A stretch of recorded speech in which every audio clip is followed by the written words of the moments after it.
Hello everyone, welcome to S academy. आज आपण carbon compound मधलाच एक शेवटचा जो पार्ट आहे मॅक्रोमॉलिक्युल्स अँड पॉलिमर्स तो आज आपल्याला डिस्कस करायचा आहे. बऱ्याच स्टुडंट्सला हा पार्ट अवघड वाटतोय. बट सी माझं काय सजेशन या पार्ट मध्ये राहणार आहे, हा पार्ट तुम्हाला फक्त आणि फक्त आलाच तर हा ऑब्जेक्टिव्ह साठी येणार आहे. कारण याच्यावरती असे कोणते ब्रीफ वाले सब्जेक्टिव्ह रायटिंग वाले क्वेश्चन्स याच्यावरती बनणार नाही, त्याच्यामुळे टेन्शन घ्यायचं नाहीये. हा पण जर ऑब्जेक्टिव्ह मध्ये याच्यावरती क्वेश्चन बनला तर मात्र यू नो की ऑब्जेक्टिव्हला ऑप्शन्स नाहीये, त्यामुळे ऑब्जेक्टिव्ह क्वेश्चन्स कंपल्सरी असल्यामुळे हा सुद्धा पार्ट आपल्याला करणं मस्ट. मॅक्रोमॉलिक्युल्स अँड पॉलिमर्स आपल्याला खूप शॉर्टली या केस मध्ये दिलेलं आहे, कारण याच्यावरती 12th ला तुम्हाला एक सेपरेट टॉपिक आहे पॉलिमर्स नावाचा. त्याच्यामध्ये ब्रीफली तुम्हाला रिगार्डिंग पॉलिमर स्टडी करायचा आहे. तर आता आपण आधी वर्ड्सचे मीनिंग समजून घेऊयात आणि देन टॉपिक कडे आपण येऊया. Okay, so pay attention. So first concept is macromolecules. See इथे तुम्ही दोन वर्ड मध्ये कन्फ्यूज होता. हे मॅक्रो आहे, मॅक्रो मीन्स लार्ज मॉलिक्युल आणि आता सिमिलर वर्ड कोणता असेल मायक्रो. मायक्रो म्हणजे छोटा मॉलिक्युल, स्मॉल मॉलिक्युल. इथं काय आहे, मॅक्रो आहे. मॅक्रो म्हणजे मोठा.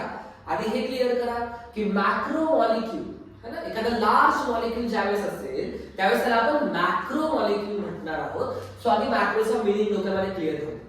मग असे जे मॉलिक्युल्स आहेत हे कसे बनतात, सी ते consist of large number of atoms. कशापासून बनलेले आहेत, लार्ज नंबर ऑफ ॲटम्स पासून बनलेले. We know that की मॉलिक्युल जे असतात, मॉलिक्युल कन्सिस्ट ऑफ ॲटम्स. ते आपण 9th ला सुद्धा स्टडी केलेलं की कुठलाही मॉलिक्युल असेल, एखादा molecule for example carbon dioxide, it consist of one carbon atom, two oxygen atom. So like this any molecule always consists of atoms, but such molecules they consist of very large number of atoms. See in this diagram as you can see, ज्यावेळेस खूप सारे atoms असे combine होतील, very large number of atoms combine होतील, त्यावेळेस जो molecule बनेल त्या मॉलिक्यूलला काय म्हणायचं आहे, मॅक्रो मॉलिक्यूल म्हणायचं आहे. Such giant carbon molecules are called as macromolecules. याचे डेफिनेशन्स आहेत, ह्या मी तुमच्या टेक्स्ट बुक मधूनच इकडे लिहिलेल्या आहेत, कारण आपल्याला मार्क्स हवे असतील तर टेक्स्ट बुक लँग्वेज फॉलो करणं मस्ट. ओके, ठीक आहे. They are from the type of the compound polymer. So आता इथे अजून एक वर्ड आलेला आहे पॉलिमर. आधी वर्ड्सच्या टर्म्सचा मीनिंग समजला, कन्सेप्ट समजला, मग ते इझिली तुमच्या डोक्यात फिक्स बसतं आणि लर्न करतात. See poly means what, poly means many. Poly म्हणजे मेनी, खूप सारे, राईट. मर मीन्स मर्ज होणं. मर मीन्स काय, मर्ज होणं. सो ज्यावेळेस खूप सारे मॉलिक्युल्स मर्ज होतात to form a one large molecule, एक मॉलिक्यूल बनवण्यासाठी खूप सारे छोटे छोटे मॉलिक्यूल मर्ज होणार. मेनी मॉलिक्युल्स ज्यावेळेस मर्ज होतील त्यावेळेस जो कंपाऊंड बनेल त्याला आपण म्हणणार आहोत पॉलिमर. ठीक आहे. तर मॅक्रो मॉलिक्यूल असेल, मॅक्रो मॉलिक्यूल सुद्धा पॉलिमर असू शकतो. ओके, दोन्ही सिमिलर वर्ड्स आहेत, सो डोंट गेट कन्फ्यूज. है ना, मॅक्रो मॉलिक्यूल तो molecule it consist of atoms and polymer consist of small molecules. पॉलिमर मध्ये खूप सारे मॉलिक्युल्स असणार आहेत जे की मर्ज होऊन एक लॉन्ग चेन तयार करणार आहेत, त्याला आपण पॉलिमर म्हणणार आहोत. मग आपल्या टेक्स्ट बुक मध्ये पॉलिमरचे दोन टाइप्स दिलेले आहेत. कोणते दोन टाइप्स, पहिला टाइप आहे नॅचरल पॉलिमर्स किंवा नॅचरल मॅक्रो मॉलिक्युल्स आणि दुसरा आहे मॅनमेड. ऑब्वियसली आता मला नॅचरलचं मीनिंग सांगायची तर गरज नाही, यू नो अबाउट की what is natural. Either that derived from animals or plants, त्यांना आपण नॅचरल पॉलिमर्स म्हणतो. मग याच्यामध्ये नक्की आपण फोकस काय करायचा, काय लक्षात ठेवायचं फॉर एक्झाम पर्पज. तर त्याच्यामध्ये जेवढे काही एक्झाम्पल्स दिलेले आहेत, सी ऑब्जेक्टिव्ह साठी ज्यावेळेस तुम्ही प्रिपेअर करता ना, एक्झाम्पल खूप महत्त्वाचे आहे. सो मग नॅचरल मॅक्रो मॉलिक्युलचे आपल्या टेक्स्ट बुक मध्ये कोणकोणते एक्झाम्पल दिलेले आहेत. First example is polysaccharides. First example is polysaccharide. आता पॉलिसॅकराइड हा वर्ड आपल्याला माहिती नसतो. पॉलिसॅकराइड म्हणजेच कार्बोहायड्रेट्स, राईट. तुम्ही कार्बोहायड्रेट्स पाहिलेले, कुठे पाहिलेले, ग्लायकोलिसिसच्या प्रोसेस मध्ये, है ना, की carbohydrates are break down to the small glucose units. So carbohydrates are the chain of glucose units. Just खूप सारे ग्लुकोज असे एकत्र येतात, एक लॉंग चेन बनवतात, त्यांना आपण कार्बोहायड्रेट्स म्हणतो. सो कार्बोहायड्रेट हे सुद्धा एक नॅचरल पॉलिमरचं एक्झाम्पल आहे. The next example is proteins. Again तुम्ही हे सुद्धा पाहिलेलं आहे लाईफ प्रोसेसेस मध्ये. Proteins are the chain of amino acids. त्यात खूप सारे अमायनो ऍसिड्स एकत्र येऊन एक लॉंग चेन बनवतील. They are called as protein. And these amino acids are linked together by the peptides bond. Which type of bonding is there? Peptide bond. Here again, it's the part of biology तुम्ही तिथे study केलेला आहे. Then next example is nucleic acids. Nucleic acid कोणकोणते असतात सांगा लवकर. Yes, DNA असेल, RNA असेल त्यांना आपण nucleic acids. So nucleic acids हे कशाची चेन असतात रे? Nucleic acids are the chain of nucleotides. They are the chain of what? Nucleotide. Nucleotide consists of nitrogenous base, phosphate sugar. You know about it, right? Okay. Ribose sugar is there, phosphate group is there, and nitrogenous base is there. मी जास्त न्यूक्लियोटाइडच्या detail मध्ये जाणार नाही कारण तुम्ही ते study केलेला आहे heredity. त्यानंतर फ्यू मोर एक्झाम्पल जे असेच आपल्या टेक्स्ट मध्ये कव्हर झालेले आहेत. ज्यामध्ये cellulose, you know about cellulose की cell wall is consist of cellulose and pectin. तो वाला सुद्धा. Then starch is there. Starch कुठे ऐकलेलं तुम्ही? स्टार्च म्हणजे स्टोर्ड फूड इन प्लांट्स. आठवा, स्टोर्ड फूड इन एनिमल म्हटलं की glycogen, stored food in plant म्हटलं की स्टार्च. ओके, सो तो वाला स्टार्च दिलेला आहे. सिल्क, सिल्क सर्वांना माहिती आहे ज्याला आपण मराठीमध्ये रेशम म्हणतो. सिल्क सुद्धा नॅचरल पॉलिमरचं एक्झाम्पल आहे. त्यानंतर कॉटन कापूस असणार आहे, वूल असणार आहे ज्याला आपण लोकल म्हणतो, आणि त्यानंतर रबर. रबर सुद्धा एक नॅचरल पॉलिमरच आहे. तुम्हाला माहिती आहे रबर ट्री पासून बनवतात, त्याचा जो लॅटेक्स असतो त्यापासून बनवतात. मग एक्झाम्पल वरती फोकस का करायचं? तुम्हाला ऑड मॅन आउट मध्ये अशा एखाद्या क्वेश्चन इथे टाकला जाऊ शकतो. सपोज तुम्हाला दिलंय cotton, wool, rubber, plastic. So at that time odd man out कोणता असेल? Obviously plastic. कारण प्लास्टिक कोणता पॉलिमर असणार आहे? Man-made polymer. आणि बाकीचे तीन कोणते असणार आहेत? Natural polymer. त्यासाठी आपल्याला एक्झाम्पल वरती फोकस करायचं. ओके, तर आता सेकंड टाइप कोणता दिलेला आहे? मॅनमेड मॅक्रोमॉलिक्युल्स. आता मॅनमेडचा मिनिंग मी सांगत बसत नाही, सर्वांना माहिती आहे मॅनमेड मीन्स आर्टिफिशियल सुद्धा ज्याला आपण म्हणतो.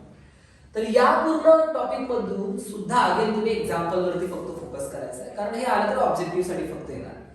मग कोणकोणते एक्झाम्पल दिलेले आहे? प्लास्टिक असेल, पॉलीइथाइलिन. सी आता इथं एक गमत होते बरं. पॉलीइथाइलिन आणि पॉलीइथिन या दोन नावांमध्ये तुम्ही कन्फ्युज होता. दोन्ही एकच गोष्ट आहे. इथाइलिन म्हणा किंवा इथिन म्हणा, दोन्ही गोष्टी एकच असतात. इथिन म्हटलं तरी CH2 double bond CH2, ethylene म्हटलं तरी CH2 डबल बॉन्ड CH2. इथिन हे IUPAC नेम आहे आणि इथाइलिन हे कॉमन नेम आहे. एकाच कंपाऊंडचे दोन्ही सुद्धा नावं आहेत, त्यामुळे कन्फ्युज व्हायचं नाही. पॉलिथिन सर्वांना माहिती आहे. त्यानंतर पॉलिस्टायरीन. आता तुम्ही पॉलिस्टायरीन नाव ऐकलेलं नसेल पण तुम्ही थर्माकोल नक्की ऐकलं असेल. तर थर्माकोल म्हणजेच हे आपलं पॉलिस्टायरीन. त्यानंतर PVC. PVC चे पाईप्स असतात. ओके, PVC चा फुल फॉर्म काय आहे? Polyvinyl chloride. Okay, polyvinyl chloride हे सुद्धा एक मॅनमेड पॉलिमर आहे. PAN पॉलीॲक्रिलोनाइट्राइल. आता पॉलीॲक्रिलोनाइट्राइल तुम्ही कुठे पाहिलं का रे? पाहता तुम्ही आता जस्ट थंडीचा सीझन संपतो. आता जे काय आपण ब्लँकेट वगैरे वापरतो, रजई वगैरे वापरतो, त्यासाठी जो थ्रेड वापरतात, सो दॅट इज पॉलीॲक्रिलोनाइट्राइल. अजून कोणतं डे टू डे लाईफ मध्ये पॉलिमर आहे? टेफ्लॉन. टेफ्लॉन कुठे पाहतो आपण? येस, किचन मध्ये नॉनस्टिक वे असतात ना सगळे, ते टेफ्लॉन कोटेड असतात. जे ब्लॅक कलरचं तुम्हाला दिसतो तर ते टेफ्लॉन आहे. ओके, सो हे सगळे आपल्या डे टू डे लाईफ मधले मॅनमेड पॉलिमर आहेत जे आपल्या टेक्स्ट बुक मध्ये दिलेले आहेत. सो याचे एक्झाम्पल्स दर पाहिजे. ओके, देन आता आपण पुढच्या काही टर्म्स आपल्याला स्टडी करायच्या आहेत ज्यामध्ये पॉलिमर, मोनोमर आणि पॉलिमरायझेशन या तीन टर्म्स आपल्याला स्टडी करायच्या आहेत. कोणत्या तीन टर्म्स आपल्याला स्टडी करायच्या? सी, पॉलिमर, मोनोमर आणि पॉलिमरायझेशन. तर तीन टर्म समजून घेण्यासाठी आधी मी तुम्हाला त्याचा एक्झाम्पल आणि प्रिपरेशन मी एक्सप्लेन करणार. हे जर तुम्हाला समजलं तर या तिन्ही टर्म्स आरामात तुम्हाला समजून जातील. डेफिनेशन्स आरामात तुम्हाला लर्न होतील. So pay attention. इथं काय केलं का आपल्याला बनवायचं आहे पॉलिथिन किंवा पॉलीइथाइलिन ज्याला आपण म्हणतोय. त्यासाठी आपण इथिन मॉलिक्युल्स या केस मध्ये घेतलेले आहेत. आपण किती इथिन मॉलिक्युल्स घेतलेले आहेत? तुम्हाला सर 3. का बरं इथे 3 दिसतात? नाही, विथ अ प्रेफिक्सला सुरुवातीला मी एन लिहिलंय. हे कशासाठी? कारण पॉलिमर बनवताना आपण N number of molecules use करतो. फक्त 3 मॉलिक्युल्स त्याच्यामध्ये इन्व्हॉल्व नाही, आपण फक्त 3 रिप्रेझेंट करतोय. आलं लक्षात? ऍक्च्युअल मध्ये N number of molecules are involve in that reaction. So इथे 3 इथिन मॉलिक्युल मी दाखवलेले आहे. आता काय होणार आहे? नावानुसारच ज्यावेळेस पॉलिमर म्हणजे खूप सारे मॉलिक्युल मर्ज होणार आहेत, ते बॉन्ड बनवणार आहेत आणि कनेक्ट होऊन एक मोठा मॉलिक्युल बनवणार आहेत, त्यालाच आपण पॉलिमर म्हणणार आहोत. मग होतंय काय इथं पहा, आता हा जो कार्बन आहे, हा कार्बन या पुढच्या कार्बन बरोबर एक नवीन बॉन्ड बनवणार आहे. सिमिलरली हा सुद्धा इथला कार्बन पुढच्या कार्बन बरोबर एक नवीन बॉन्ड बनवणार आहे. आणि कार्बन टोटल किती बॉन्ड बनवू शकतो बरं? यस, व्हेरी गुड, 4च बॉन्ड बनवू शकतो. आणि या कार्बनचे तर ऑलरेडी 4 बॉन्ड झाले होते, तरी तो एक नवीन बॉन्ड बनवतोय. सो ज्यावेळेस तो त्याचा एक नवीन बॉन्ड बनवेल, 5 बॉन्ड होते, त्यामुळं त्याला त्याचा आधीचा एक बॉन्ड कमी करावा लागेल. आता तो कसा? Pay attention. ओके, आता या कार्बनवरती आपण फोकस करूया. मी इथे स्टार केला. या कार्बनचे ऑलरेडी 4 बॉन्ड झाले होते, त्या कार्बनने अजून एक नवीन बॉन्ड केला. तुम्ही जर पलीकडे पाहिलं त्या कार्बनकडे, हे पहा, हा तो कार्बन, तर याचा इथला जो डबल बॉन्ड आहे तो इथे नाही आहे, तो काय झाला? का बरं? कारण कार्बन मॅक्झिमम 4च बॉन्ड करू शकतो. त्याने जर 5वा बॉन्ड केला तर त्याचा आधीचा एक बॉन्ड आपल्याला त्याचा कमी करायचा आहे. त्यामुळे इथं पहा, C double bond C, C double bond C, C double bond C. आणि ते जर तुम्ही पुढे पाहिलं, आफ्टर ऍडिशन आणि after merging of the molecules, C double bond राहिलाच नाही कुठे. Double bonds are converted into single bonds. असं का झालं हे तुम्हाला कळलं का? कारण कार्बन हा मॅक्झिमम 4च बॉन्ड बनवू शकतो, 5वा बॉन्ड तो नाही बनवू शकत. त्यामुळे ऑलरेडी जे डबल बॉन्ड होते ते सिंगल बॉन्ड मध्ये कन्वर्ट झाले. त्यानंतर इथं ही चेन अशीच पुढे कंटिन्यू आहे, या साइडला सुद्धा ही चेन अशीच पुढे कंटिन्यू आहे. आणि मध्ये जे मी ब्ल्यू कलरने दाखवलेले आहे हे नवीन तयार झालेले बॉन्ड्स. आणि ही जी लॉंग चेन बनेल, या टाइपची जी चेन बनणार आहे, त्या चेनला आपण काय म्हणणार आहोत? पॉलिमर म्हणणार आहोत. ओके, सी आपण काय केलं, इथं 3 मॉलिक्युल्स दाखवले. सो जे 3 मॉलिक्युल्स आहेत ना, यांना मी मॉलिक्युल्स म्हणतो. So this single molecule is called as monomer. यातल्या एका मॉलिक्युलला काय म्हणायचं? मोनोमर म्हणायचं. आणि ज्यावेळेस असे खूप सारे मोनोमर्स एकत्र येतील, कंबाईन होतील आणि एक लार्ज चेन बनवतील, that molecule is called as polymer. त्याला काय म्हणायचं आहे? पॉलिमर म्हणायचं आहे. सो याच्यामध्ये 2 कन्सेप्ट तुमच्या क्लिअर झाल्या की मोनोमर कोणाला म्हणायचं? हा जो इथे आपण मॉलिक्यूल घेतो, हा सिंगल मॉलिक्यूल, याला मोनोमर म्हणायचं. आणि असे खूप सारे मॉलिक्यूल कंबाईन होऊन जे बनेल पुढे, त्याला काय म्हणायचं? पॉलिमर म्हणायचं. ओके, ठीक आहे. आणि ही जी एंटायर प्रोसेस आहे, मोनोमर्स मर्ज होऊन पॉलिमर बनवण्याची जी प्रोसेस आहे, या प्रोसेसला पॉलिमरायझेशन असं म्हणायचं. काय म्हणायचं आहे? पॉलिमरायझेशन. सो आता आपण 3 टर्म्सची प्रॉपर डेफिनेशन आपण समजून घेऊया. Okay, the first definition is की what is polymer. So pay attention. See, macromolecules formed by regular repetition of small units. असा macromolecule, जसं की इथे दिलेला, असा macromolecule which is formed by regular repetition of small units. इथं पहा, हे जे युनिट्स आहेत हे रिपीट होत आहेत. सो असा कोणताही मॅक्रोमॉलिक्यूल जो छोट्या मॉलिक्युल्सच्या रिपिटेशनने बनलेला आहे, त्या मॉलिक्यूलला काय म्हणायचं आहे? पॉलिमर म्हणायचं आहे. ओके, आणि हीच डेफिनेशन तुम्ही लर्न करायची बरं, कारण टेक्स्ट बुक मध्ये आपल्याला हीच दिलेली आहे. Okay, the macromolecule which is form by regular repetition of small units is called as polymer. So ही फर्स्ट डेफिनेशन तुम्हाला समजली असेल. त्यानंतर मोनोमर. मोनोमर कोणाला म्हणायचं? The small units that repeats regularly to form the polymer. हा polymer बनताना जे युनिट्स रिपीट झाले, म्हणजे हे असतील इथिन वाले असतील, हे जे रिपीट होत आहेत, हे युनिट जे रिपीट होत आहेत, त्या रिपीटिंग युनिट्सला, त्याला मी सर्कल केलं, त्याला काय म्हणायचं आहे? मोनोमर म्हणायचं आहे. ओके, त्या रिपीटिंग युनिट पासून बनलेल्या एंटायर मॉलिक्यूलला पॉलिमर, आणि त्या रिपीटिंग युनिट्सला काय म्हणायचं? मोनोमर म्हणायचं आहे. And the reaction by which monomers are converted into polymer, ही जी रिएक्शन आहे ज्यामध्ये monomers are converted into polymer, this entire reaction or this entire process is called as what? Polymerisation. So या 3 definitions महत्त्वाच्या आहेत. जसं मी तुम्हाला सांगितलं की हा टॉपिक ऑब्जेक्टिव्ह साठी महत्त्वाचा आहे, त्यामुळे मी जे सांगतोय ते परफेक्टली लर्न करा. सो आता नेक्स्ट इम्पॉर्टंट टर्म्स आहेत होमोपॉलिमर आणि copolymer. These are the types of polymers. So त्याच्यामध्ये होमोपॉलिमर्स एकदम सिंपल कन्सेप्ट. होमोपॉलिमर, होमो म्हणजे काय, सेम. ओके.